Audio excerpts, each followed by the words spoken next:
के सबसे बड़े संविधान विजेता बाबा साहेब डॉक्टर भीमराव अम्बेडकर अप्रैल का पावन पर्व महीना जो कि उनकी जयंती के रूप में मनाया जाता है, ऐसे में समस्त भारतवर्ष में चारों तरफ डॉक्टर साहब के जन्मदिन की धूम देखी जा सकती है। नमस्कार, आप देख रहे हैं न्यूज़ आज तक। मैं हूं आपके साथ नरेंद्र भारद्वाज। मौजूद हम राजधानी दिल्ली के मंगोलपुरी में, जहां पर सार फाउंडेशन द्वारा संविधान ज्ञान प्रतियोगिता का आयोजन किया गया बाबा साहेब डॉक्टर भीमराव जन्मदिन के उपलक्ष्य में। ऐसे में यहाँ स्कूली छात्राओं से लेकर बड़े बुजुर्गों तक नजर आ रहे हैं। ऐसे में सुरेश कुमार जी जो कि जिनके सानिध्य में इस प्रोग्राम का आयोजन किया जा रहा है, क्या कहना है आज के कार्यक्रम के विषय में और बाबा साहेब डॉक्टर भीमराव की जयंती के अवसर पर जो बाबा साहेब ने समस्त भारतवासियों को जीने का सलीका व नया संविधान प्रदान किया, उसके बारे में जानते हैं।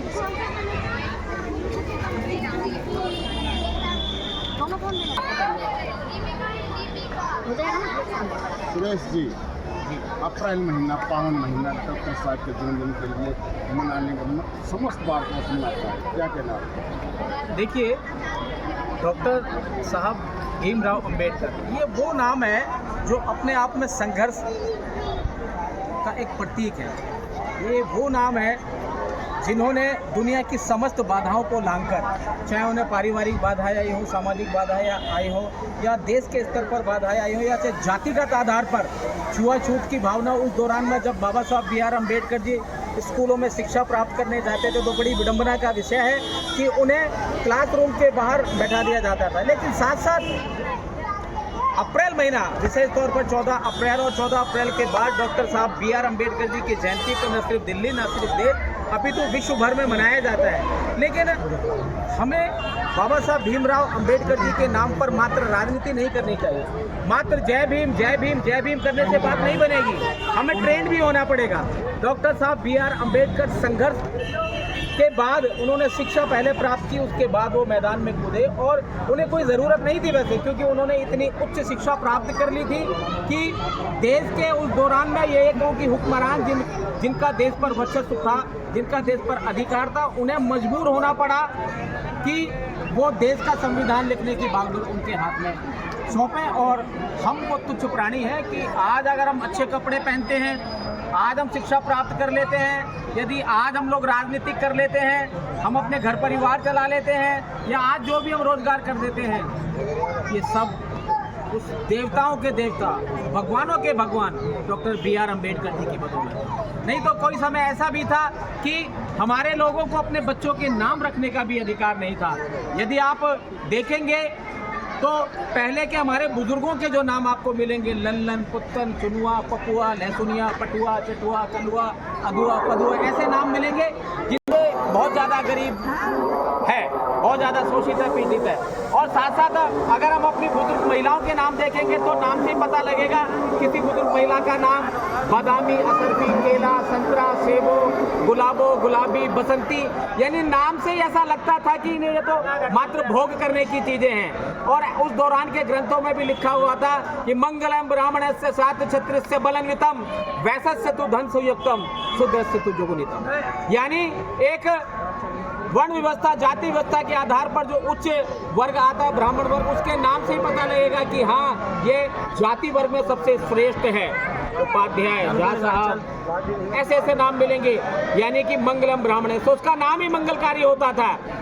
शात क्षत्रिय से बलन्वितम, यानी क्षत्रिय के नाम ही ऐसे होते थे, उसका पता लगता है कि ये वाकई क्षत्रिय है। महाराणा और बहुत सारी ऐसी उपाधियां दे दी जाती थी, उनके नाम से पता लगता था। तीसरा वर्ण होता था हमारे में वैश्य, यानी व्यापारी वर्ग, उनके नाम से पता लगता था ये लोग धनवान हैं। सेठ हजारीलाल, सेठ हीरालाल, पन्नालाल, झोरीलाल, करोड़ीमल, लखपति, उनके नाम से पता लगता था। और जहाँ मैंने बताया कि चौथा वो वर्ग था जो शोषित वर्ग था, जो पीड़ित वर्ग था, उसका शूद्र वर्ग। और बड़ी विडंबना का विषय है कि वो अपने बच्चों के नाम भी नहीं रख पाते थे। लेकिन आज डॉक्टर साहब B.R. अम्बेडकर जी की बदौलत आज हमें कोई नहीं रोक सकता यदि हम अपने बच्चे का नाम अमित शाह रखना चाहें, हमें आज कोई रोक नहीं सकता हम अपने बच्चे का नाम बराक ओबामा रखना चाहें, हमें कोई रोक नहीं सकता आज हम अपने बेटे का नाम नरेंद्र मोदी, केजरीवाल, राहुल गांधी रखना चाहें। हमारी मर्जी है और ये सारे के सारे हमें ज्ञान, ये सारा का सारा हमें अधिकार डॉक्टर साहब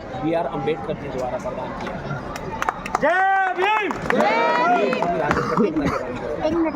छोड़ दिया स्कूल, मास्टर डांटते हैं, लेकिन हमें सबक लेना चाहिए, हमें ज्ञान लेना चाहिए डॉक्टर B.R. अम्बेडकर जी से, जिन्होंने इतनी यातनाओं के बाद भी इतनी शिक्षा प्राप्त की कि वो सिंबल ऑफ नॉलेज कहलाते हैं। जहाँ एक तरफ लोग अम्बेडकर जयंती के उपलक्ष्य में राजनीति करते हैं, नीला कर देने के बाद रोड पर निकल पड़ते हैं, जय भीम, डीजे बजाना, साउंड बजाना और भी बहुत सारी ऐसी चीज़ें करना जिससे शांति व्यवस्था और जनता भी परेशान होती है।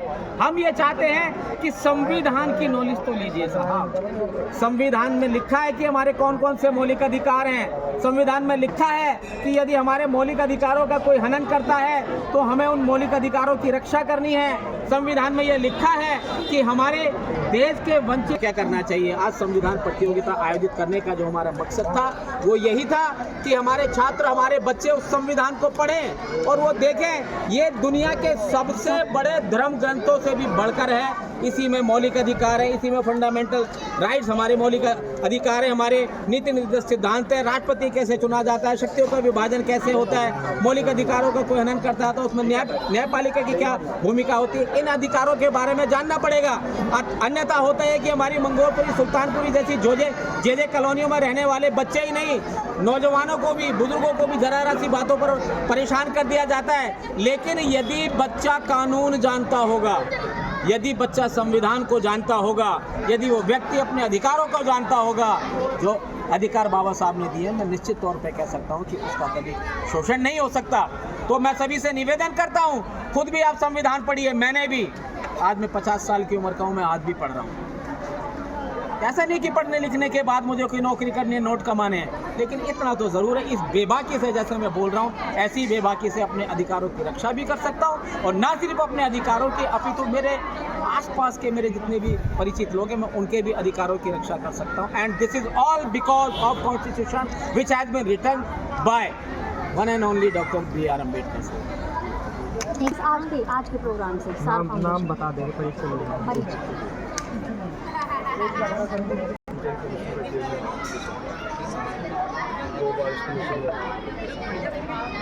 सर, आज तक जो मौलिक अधिकारों से वंचित लोग संविधान ज्ञान अगर यही आयोजन जगह देख किया जाए तो मान लीजिए आने वाले समय में जो भ्रष्टाचार है वो आगे बढ़ सकता है। सबसे पहले तो मैं स्टार फाउंडेशन के जो संस्थापक है भाई सुरेश वाल्मीकि जी को इसके लिए बधाई देता हूँ कि वो हर बार हर समय, कैसा भी समय हो, चाहे डॉक्टर अम्बेडकर जी की जयंती का प्रोग्राम हो, वाल्मीकि जयंती का प्रोग्राम हो, और ये व्यक्ति तो एक ऐसी शख्सियत है कि कोरोना जैसी महामारी में भी लोगों के साथ, समाज के साथ जुड़ा रहा है। तो मैं सबसे पहले बधाई तो भाई सुरेश वाल्मीकि जी को देता हूँ, जिनके साथ जो खड़े हैं उन सबको दूसरा जो डॉक्टर बाबा साहब B.R. अम्बेडकर जी के बारे में वो हम कुछ बोले तो वो एक अतिशयोक्ति है कि हम उनके बारे में क्या बोले कि पूरा संसार, अगर पहले दुनिया में कभी किसी महात्मा गांधी के बाद अगर सबसे बड़ा कोई सेलिब्रिटी है दुनिया के अंदर, मतलब छोटे मोटे देश तो छोड़ दो, यूरोप की कंट्रियों ने भी मान लिया कि डॉक्टर B.R. अम्बेडकर से ज़्यादा शिक्षित, चाहे अर्थशास्त्री हो, चाहे राजनीति शास्त्री हो, किसी भी प्रकार में उसके मुकाबले में दूसरा कोई व्यक्ति नहीं। दूसरा, तकरीबन लोग ये जानते हैं कि डॉक्टर B.R. अम्बेडकर जी ने संविधान लिखा था, लेकिन मैं आपकी जानकारी में डाल दूँ कि इस देश का जो रिजर्व बैंक ऑफ इंडिया की स्थापना भी उन्होंने की थी, प्लानिंग कमीशन की स्थापना भी उन्होंने की थी, कि कुछ लोगों की जानकारी में नहीं है। सबको सिर्फ ये पता कि संविधान के निर्माता ही डॉक्टर अम्बेडकर है, लेकिन जिसमें नीतिगत फैसले हमारे भारत के होते हैं, जिसमें देश की अर्थव्यवस्था चलती है, उसका निर्माण भी डॉक्टर B.R. अम्बेडकर ने किया था। तो इसके लिए मैं आप लोगों का भी, सार फाउंडेशन के संस्थापक भाई सुरेश वाल्मीकि जी का भी और सभी साथियों को इसके लिए डॉक्टर B.R. अम्बेडकर जी की बहुत बहुत बधाई देता हूँ। धन्यवाद।